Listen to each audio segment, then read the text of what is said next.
Salut tout le monde, je m'appelle Clarisse. Dis-moi, t'as déjà été trahi par quelqu'un en qui t'avais confiance? Avoue, c'est horrible comme sentiment, hein? Surtout quand tu découvres que t'as été trompé à cause d'une broutille. Mais qu'est-ce que tu dois faire avec la personne qui t'a traité aussi mal?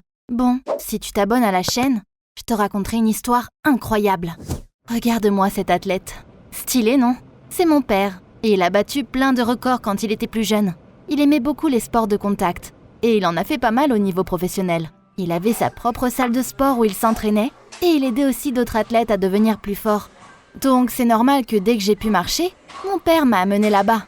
Bon, évidemment, j'ai pas commencé en soulevant de gros poids, et j'ai juste fait quelques exercices simples, sous sa supervision très stricte. Mais en grandissant, mes séances d'entraînement devenaient de plus en plus difficiles. Quand j'avais 6 ans, j'avais déjà battu mes premiers records. Par exemple, j'ai tiré une petite voiture après me l'être attachée avec une corde. À l'époque, c'était vraiment incroyable. Il y a des milliers de personnes qui sont venues me regarder faire. Le même jour, quelqu'un a posté une vidéo de mon succès sur Internet. Le lendemain, j'étais déjà célèbre. Ils m'ont appelé l'enfant le plus fort du monde. Et ils me demandaient comment j'avais réussi à faire ça. Mon père m'a aidé à créer ma propre chaîne YouTube. Et il a commencé à y publier des vidéos de mes entraînements. J'avais très vite des milliers d'abonnés sur ma chaîne et plein de vues.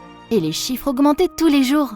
À 18 ans, j'avais déjà plusieurs millions de personnes qui s'étaient abonnées à ma chaîne. Et je gagnais ma vie comme ça.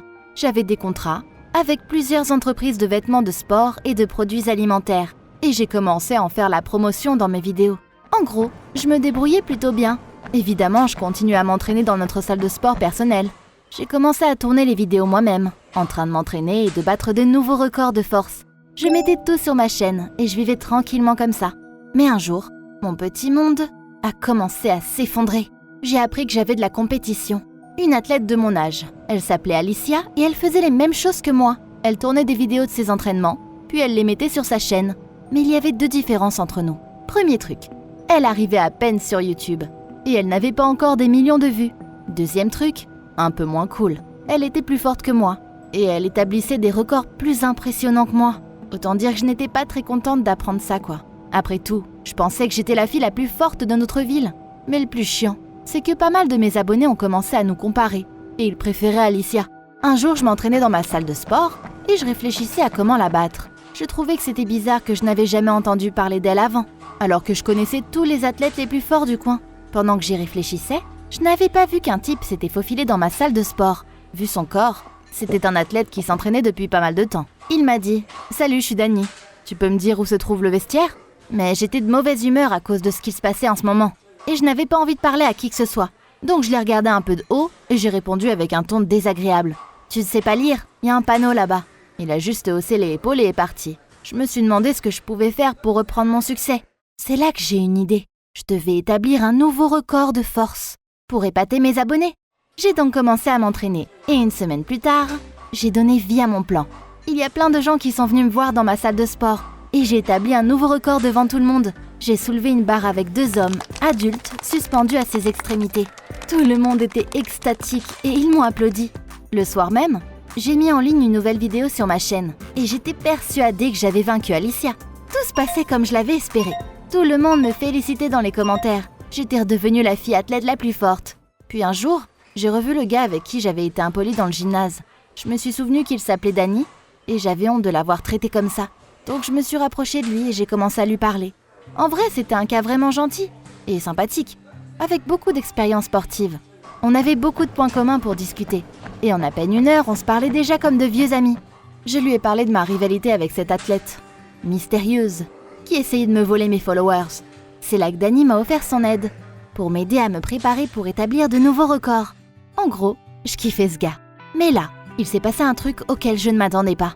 Quelques jours plus tard, Alice a mis une nouvelle vidéo en ligne sur sa chaîne, elle établissant le même record que j'avais battu il y a quelques jours. Sauf qu'elle a réussi à tenir 4 mecs sur la barre, au lieu de 2. Mais comment c'est possible? Elle était plus forte que moi, et en plus elle avait battu mon record.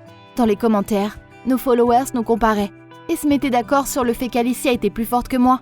En plus, j'ai remarqué qu'il y avait plein de mes abonnés qui avaient commencé à se désabonner de ma chaîne, et à regarder la sienne à sa place. Non mais sérieusement quoi? J'avais qu'une envie, aller à la salle de sport d'Alicia et lui parler en personne. Mais Dani m'a calmée et a dit que ça n'en valait pas la peine. « T'es forte comme tu es, ne fais pas attention à elle », m'a-t-il dit.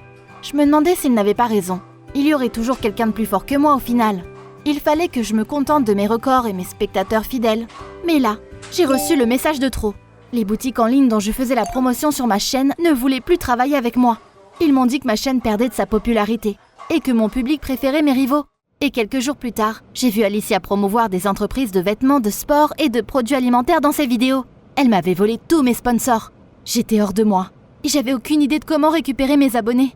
C'est là que mon père est venu à la rescousse. Quand il a entendu parler de mes problèmes, il a réfléchi un peu et m'a dit « Tu dois la battre.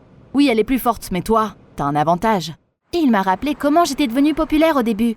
J'avais tiré une voiture avec une corde et c'était spectaculaire. Je devais revenir un peu aux sources et battre le record que j'avais établi quand j'étais petite. C'était une excellente idée. Plus que ça, j'ai décidé de pimenter les choses et de tirer la voiture. Avec mes cheveux. J'ai remercié mon père et je suis partie m'entraîner. J'ai passé la semaine suivante à me préparer. J'ai annoncé sur ma chaîne que j'allais bientôt établir un nouveau record devant ma salle de sport. Et là, je me suis entraînée comme je me suis jamais entraînée. Danny m'aidait. Je lui ai parlé de mon plan pour vaincre Alicia et il m'a dit que c'était une idée incroyable.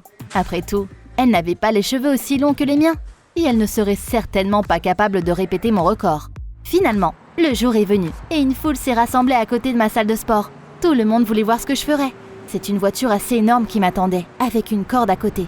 Je n'étais pas du tout inquiète et j'étais sûre que j'allais réussir à battre mon record. Papa et Danny sont également venus me soutenir. Quand tout le monde était prêt, je me suis échauffée et j'ai attaché ma longue tresse à la corde. La foule est devenue complètement silencieuse.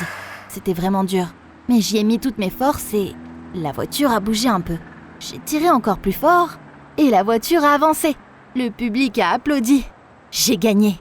Mais là, j'ai entendu quelqu'un dans le public dire « Hé, regardez, c'est quoi sous la voiture là ?» Je me sentais mal à l'aise. Je me suis arrêtée, je me suis retournée vers la voiture. Le public avait déjà commencé à s'approcher et à regarder sous la voiture. Il y avait en fait des gadgets près des roues arrière qui ressemblaient à de petits moteurs électriques. Mais d'où ? La foule s'est tout de suite enflammée. Et ils ont commencé à gueuler. Ils ont commencé à me dire que j'étais une tricheuse et que je venais de tromper mon public. Que c'était pas du tout moi qui tirais la voiture, mais que j'avais caché les moteurs pour me faciliter la tâche. C'était un échec complet. Je ne savais pas où me cacher. J'étais rouge de honte et je suis partie m'enfermer dans ma salle de sport. Tout était ruiné. Tant d'entraînement et tout ça pour rien. Maintenant tout le monde penserait que j'étais une tricheuse.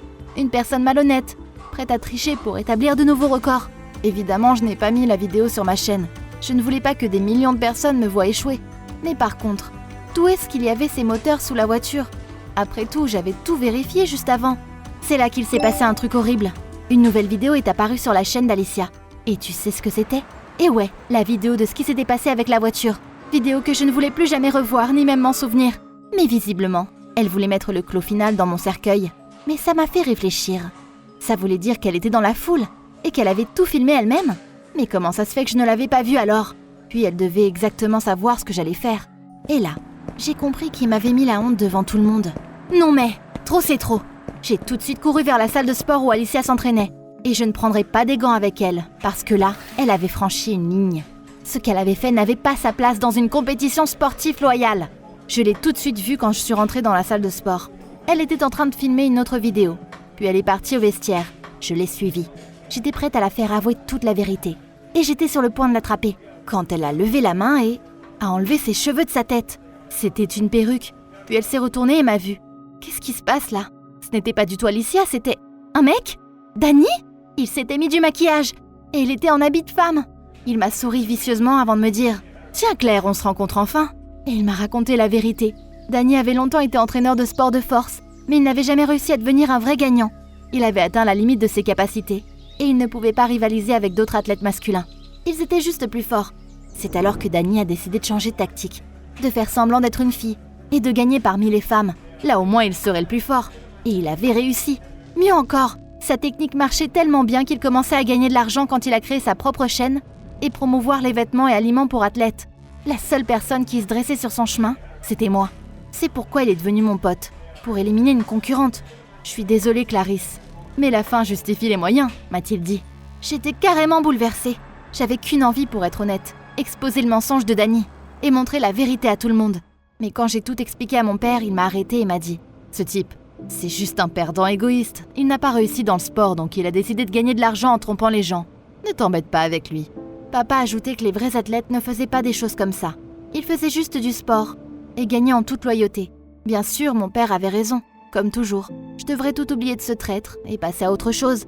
Mais d'un autre côté, je veux vraiment lui faire payer pour ce qu'il m'a fait. Qu'est-ce que tu ferais à ma place, toi? Dis-moi tout dans les commentaires, le temps que je me calme, parce que là je suis encore trop énervée.